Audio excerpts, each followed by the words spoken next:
안녕하세요. 저는 올해 67세인 이영숙이라고 합니다. 오늘은 제 인생에서 가장 큰 결정을 내리게 된 사연을 나눠보려고 합니다. 이 이야기를 시작하기 전에 몇 달 전에 어느 날로 돌아가 보겠습니다. 그날은 평범한 아침이었지만 제게는 예상치 못한 폭풍이 시작된 날이기도 했습니다. 햇살이 밝게 비치는 아침이었습니다. 저는 약초를 다듬고 있었습니다. 약초 특유의 은은한 향기가 손끝에 남아 있었죠. 그런데 갑자기 현관문을 두드리는 소리가 들렸습니다. 방문객이 거의 없는 저희 집에 누가 왔을까 의아한 마음으로 문을 열었습니다. 현관 앞에는 제 아들 준호와 며느리 소영이 서 있었습니다. 결혼 후 도시에서 바쁜 생활을 한다며 찾아오지 않던 이들이었기에 그 모습이 어딘가 낯설게 느껴졌습니다. 엄마, 잘 지내셨어요? 아들의 목소리는 평소보다 차분했지만 그 속에 묘한 긴장이 묻어났습니다.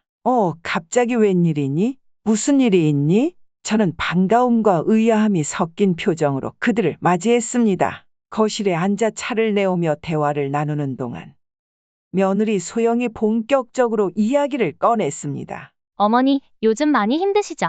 준호랑 제가 생각을 해봤는데, 이제 저희가 어머니를 좀 도와드리면 어떨까 싶어서요. 순간 저는 뭔가 잘못 들은 것 아닌가 싶었습니다. 그동안 저를 찾지 않던 두 사람이 갑자기 도움을 주겠다고 나서니 말입니다. 그러나 이어지는 며느리의 말은 그 의도를 분명히 드러냈습니다. 그런데 어머니, 약초밭 있는 땅 이야기를 들으셨죠? 재개발된다고 하더라고요. 이런 기회를 잘 활용하면 가족 모두에게 도움이 될 것 같아서요. 그 말을 듣는 순간 차가운 물을 뒤집어 쓴 듯한 기분이 들었습니다. 제가 평생 동안 지켜온 땅이 그들에게는 단지 기회로 보였던 겁니다. 그 땅은 저와 남편이 함께 일구며 쌓아온 우리의 인생이 담긴 곳이었습니다. 남편은 저보다 3살 많은 사람이었지만 항상 저를 배려하는 따뜻한 사람이었어요. 결혼 후 우리는 산속에 작은 집을 짓고 약초밭을 가꾸며 살았습니다. 돈은 많지 않았지만 함께라면 무엇이든 해낼 수 있을 것 같았지요. 이영숙, 우리 이 땅을 잘 지켜서 아이들에게도 물려주자. 이 땅은 우리 가족의 중심이 될 거야.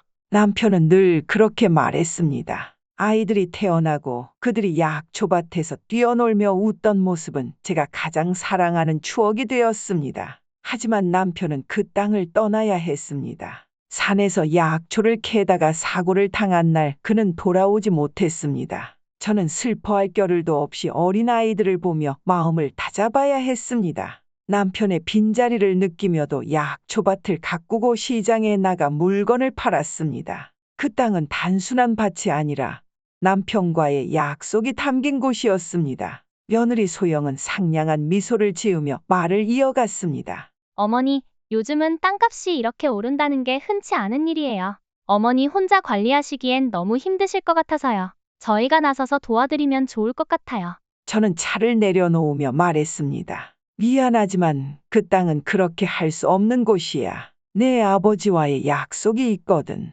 그러자 며느리의 미소가 사라지며 그 자리를 약간의 불편함이 대신했습니다. 어머니, 가족끼리 이렇게 하시는 건 좀 아닌 것 같아요. 저희도 지금 많이 어려운 상황이에요. 그날 밤 저는 잠을 이루지 못했습니다. 아들은 그저 며느리의 뒤에서 고개를 숙이고 있었을 뿐이었고 저는 그 침묵이 무엇보다도 아프게 느껴졌습니다. 내가 그토록 사랑으로 키운 아이가 이제 더 이상 제 편이 아니구나 싶어 가슴이 찢어질 듯했습니다.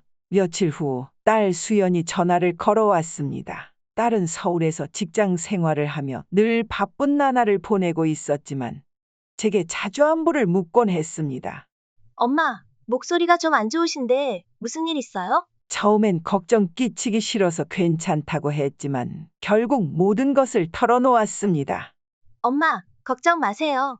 제가 바로 내려갈게요. 수연은 그날 밤 차를 몰고 집으로 왔습니다. 그녀는 제 손을 꼭 잡으며 말했습니다. 엄마, 이제 저도 어른이에요. 제가 엄마를 도와드릴게요. 무슨 일이 있어도 엄마 혼자 감당하게 두지 않을 거예요. 그 말이 제게 얼마나 큰 위로가 되었는지 모릅니다. 딸은 변호사를 수소문하며 땅과 관련된 서류를 모두 검토하고 제가 법적으로 보호받을 수 있는 방법을 함께 찾아주었습니다. 결국 저는 남편과의 약속을 지키고 가족 간의 갈등을 끝내기 위해 땅을 복지재단에 기부하기로 결심했습니다. 이 땅이 돈 때문에 가족 간의 관계를 더 망가뜨리는 것을 원하지 않았기 때문입니다. 여보, 내가 옳은 결정을 하고 있는 걸까요? 당신이라면 뭐라고 했을까요? 남편의 사진을 보며 저는 그렇게 물었습니다. 기부 절차가 완료된 후 아들과 며느리는 격렬히 반발했지만 점차 제 결정을 이해하기 시작했습니다. 며칠 후 아들이 눈물을 흘리며 찾아왔습니다. 엄마, 제가 너무 잘못했어요. 엄마 마음도 모르고 그저 제 욕심만 생각했어요. 며느리도 함께 고개를 숙였습니다. 어머니, 제가 어리석었어요. 이제야 어머니의 뜻을 이해할 수 있을 것 같아요. 정말 죄송합니다. 그 이후로 우리 가족은 조금씩 관계를 회복해 나갔습니다. 아들과 며느리는 주말마다 저를 찾아와 집을 고치고 약초밭을 돌보았습니다. 딸은 여전히 든든한 지원군으로 제 곁에 있었습니다. 기부한 땅은 이제 지역 공원이 되어 많은 사람들에게 행복을 주고 있습니다. 공원에서 아이들이 뛰노는 모습을 보며 저는 남편에게 조용히 속삭였습니다.